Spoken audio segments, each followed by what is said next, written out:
Steve Asheim from Deicide.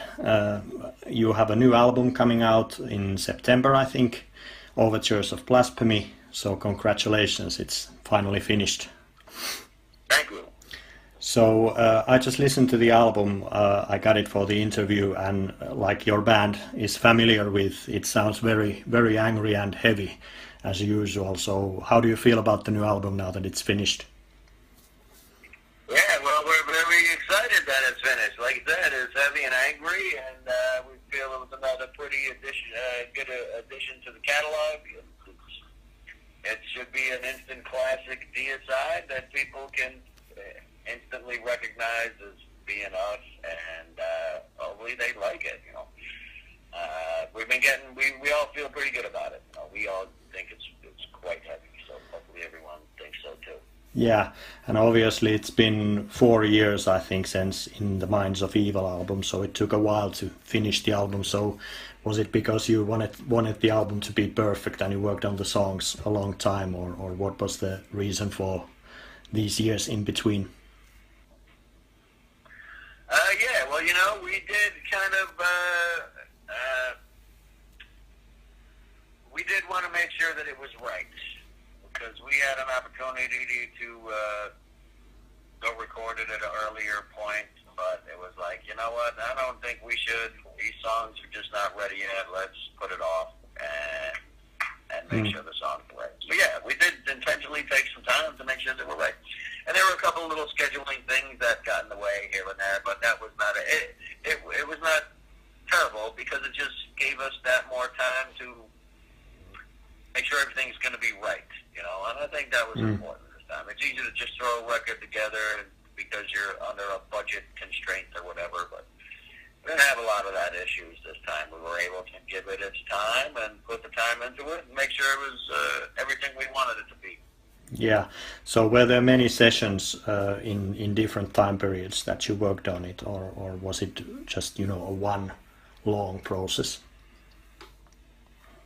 No, it took a couple of months of time, but that spread out over a couple of years. Okay. I think we first started in 2016 and did about 2 weeks just working on the drums. And then after that, we took some time off, and I think it was another while, a couple of months, before we went back and did all the rhythm tracks. And that was, I think, right before New Year's. I think it was early 2017 or something. And then we didn't get back in there until about a year after that, early 2018, just early this year, when we actually went in and finished the tracking. So it didn't take a whole lot of time, but it was spread out over a lot of time. So that was the main thing, Yeah. But, it's kind of how we do things nowadays over the past few years. It's not like when you're a young band and everyone runs into the studio all at once and records it in a week and it's done. It's like we did that when we were young also, but it's not how you do it anymore. Yeah, that was interesting. I was just gonna ask you that in the early 90s, when you recorded at the Morris Sound Studios, you did it very fast, and now obviously the technique and recording studios have improved a lot, but yet the bands seem to take more and more time. So how do you feel? What is the reason behind this? And if you compare the way the albums are made now versus when they were made 25 years ago, do you think there's a difference other than the technique that has been improving? Well, I think the band technique is, like I said, when you're a young band, and most bands, their first album's budget is, not huge. You're still proving yourself. So it's a low budget. The first record is done cheaply. That means it's done fast.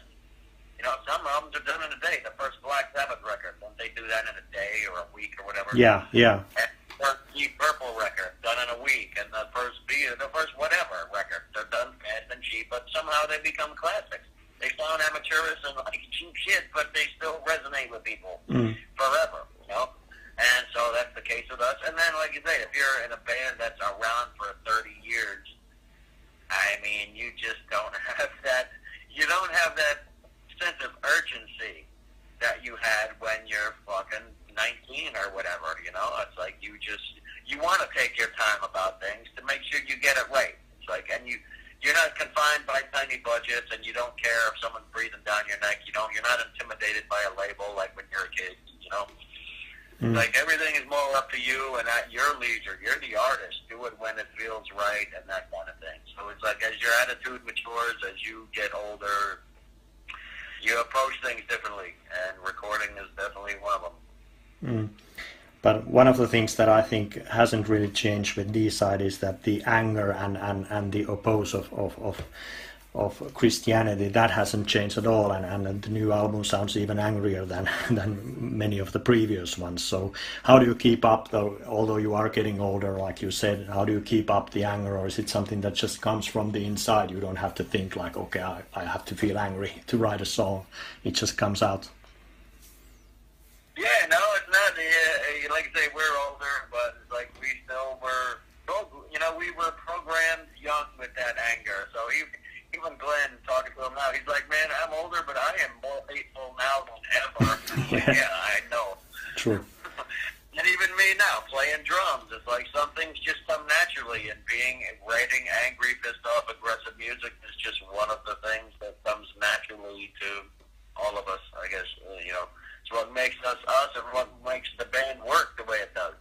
Like I said, writing drum parts that just have to be heavy as fuck, or I'm not happy. And same with the riffs; they have to mean something going down, and it's together for a reason. And it's, like you say, it's not hard to recapture; it's natural. Yeah, and if you think about your own playing on the album, how much did you pay attention to, I'm gonna play this song with a certain arrangement, or was it just, I'm just gonna play this and crunch it as heavy as I can? How much did you think about, what would the song need this time? Yeah, that is interesting, because drum-wise, we had the arrangements down. I knew the song, what we were gonna do, but as far as like planning out fills or this or that, now I kind of like. I knew you going from the doubles, this part, lower part, into the blast, the break, whatever, all that shit. But it's like the fills and the segments and how it related, I just kind of flew by the seat of my pants and just didn't plan anything, and just tried not to repeat myself, and tried to make it as heavy as possible and to be as busy as possible.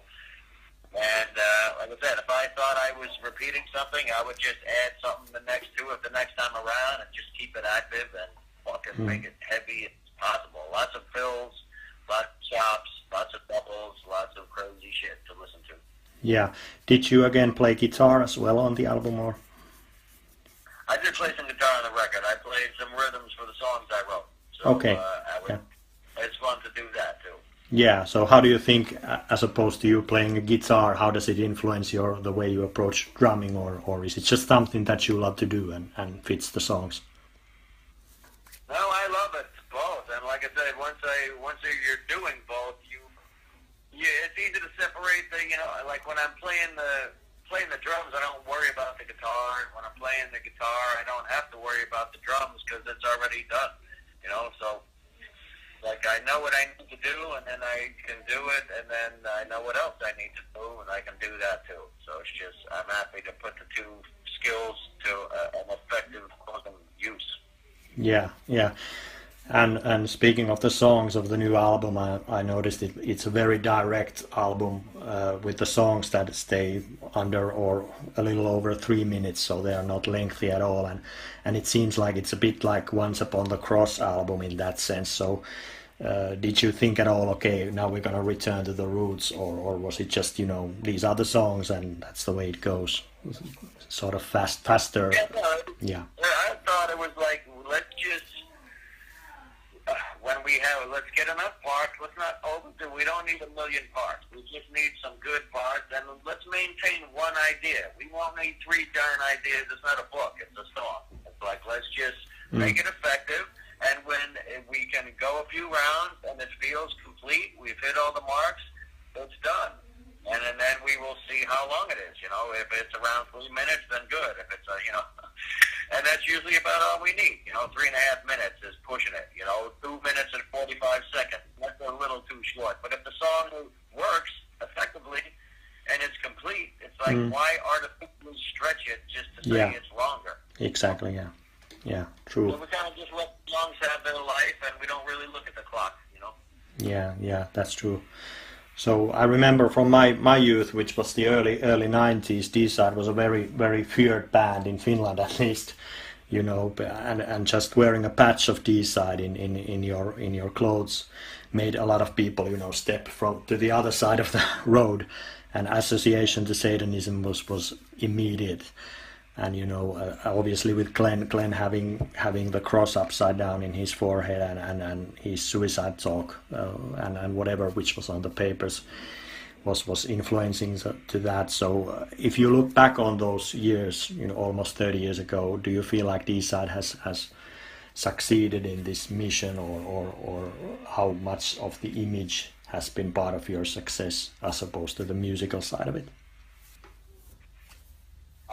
I think we've done a pretty good job at keeping the whole thing alive. And like I say, there was a sense of fear or whatever it was, trepidation among commoners and non-metalheads, and you would strike fear into the hearts of non-metalheads. And, you know, anyway, yeah, it was a good time. It was a great time for metal. It was fucking awesome.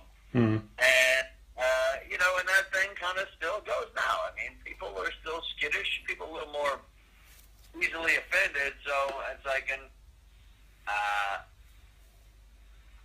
it's, you know, I don't get a charge out of offending people just for the fuck of it anymore. I mean, I just want to make the quality metal, but if people get offended, and because that is still amusing, I guess. Yeah. You know, I'm not like pissing people off intentionally. I want people to enjoy the music because they see something in it that they can relate to, whatever it is. And if people are offended, that is too bad, but the chips are going to fall where they may with that. As far as I don't doubt we're going to have any more bombings or any bullshit like that from back in the day. But if there's one more protester, that would be fun to watch. Yeah. And maybe it's more difficult to shock people these days than it was 30 years ago, because everything's so open now and on the internet, and you know, people just shock for the fun of it. It seems like. That's true. Everything is, you know, everything is shocking and tries to be shocking, and you know, but that's media. That's what gets people's attention. It always has. Yeah. So, beside the image side of things, you did put out Deicide and Legion albums that are often named as one of the classic death metal albums of the whole scene. So, how do you feel this new album? Do you think it has a chance to be at some point looked upon the same way as those two first records you made, or is that just impossible given the stature of those albums? Well, you know, you are right that, you know, those albums are regarded more than just great suicide records, but great death metal records in general. And I think the fact that they came out in the original wave and that they have that much time on them helps that, you know, they're legacy records at this point, if you want to call them that. And that's great. It's great to be a part of that. And I think that this new record is as heavy as that record. It's kind of the new Deicide, but I do think that it's quality death metal for sure. And I think it definitely stands up against those records as far as quality and anger and all those things that make those records great. I think given time, you know, hopefully this record will stand up too. I mean, it's hard to say what's going to be up and running in 30 years. But I think this record has that potential to stand out, at least be this our best record of this decade for Deicide. I mean, we're going on a new decade now, you know. So, yeah, if this can be our best record of the 2010s, then at least we did that. And then once we're all done, we'll see if it measures up to the 40-year career, whatever it is, how long we go. Yeah. And now that the album's coming out, you must have big plans for touring. Am I right? We are making sure that we want to do it right. I know Glenn, he always has a particular plan for touring, so he wants to wait and see what kind of buzz that's created when the people start hearing the record, and then he is going to plan based on that. Yeah. So, but yeah, we do plan on touring. We plan on going to Europe. We plan on doing a States run. We plan on going back to South America. We did very well down there last year. So yeah, we plan on doing a lot of things.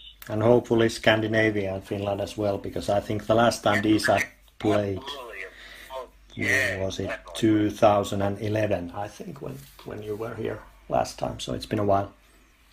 It has been a while, but we'll be back this time for this record for sure. Yeah, great.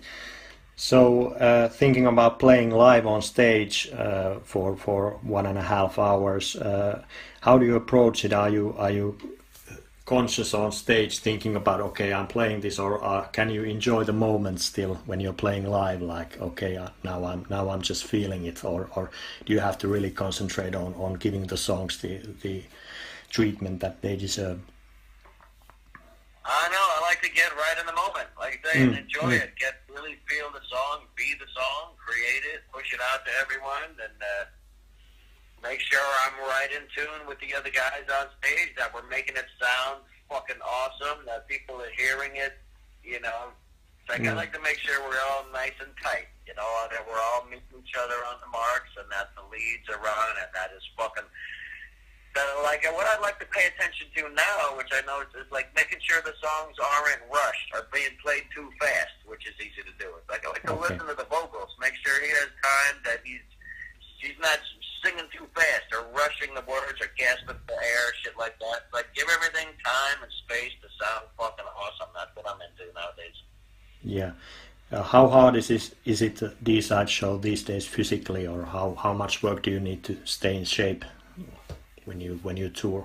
You know, not that bad. You know, okay. In fact, I think it's so much easier now from when I was a kid. I mean, if you get into a 110-degree club, yeah, anything's difficult. But I mean, the songs, I've been playing them forever. As far as any kind of muscular cramps or any shit like that, I really don't experience that anymore. Like when I was 20 and still working myself up to playing those songs. Wow, I've been playing them so long, I've owned shit. So. It seems like I got that pretty much under control, you know? So it's good. It's not a big workout. I mean, I sweat a lot, but I'm not dying. You know, I got it. Okay, one more thing before we go. You have another band also, Order of Ened. Are they still active? Are you still planning on doing stuff with that band? You know, we did do a couple of records with that, and we do have an EP that we're in a recording stage. I did the drums and the rhythms for that, but it's kind of been on the burner for a couple of years now. And that's Kevin, who's also in the band with us, Deicide, in that. And he recently had a kid, so he has kind of had his hands full with that. But it is something that we plan on finishing and putting out, because there's some pretty good songs there. But we don't have an active band that we rehearse with or anything. But if the time comes, we would like to get that back together again. I really did enjoy that. Yeah, good to hear, good to hear. Okay, I think we are about done. So any last greetings for the Finnish fans of Deicide? Yeah, I just want to say thanks to everyone to Finland for supporting Deicide over the years, and I hope they enjoy the new record. It's going to be pretty brutal, and we're going to be back there playing a lot of it and a lot of the old stuff.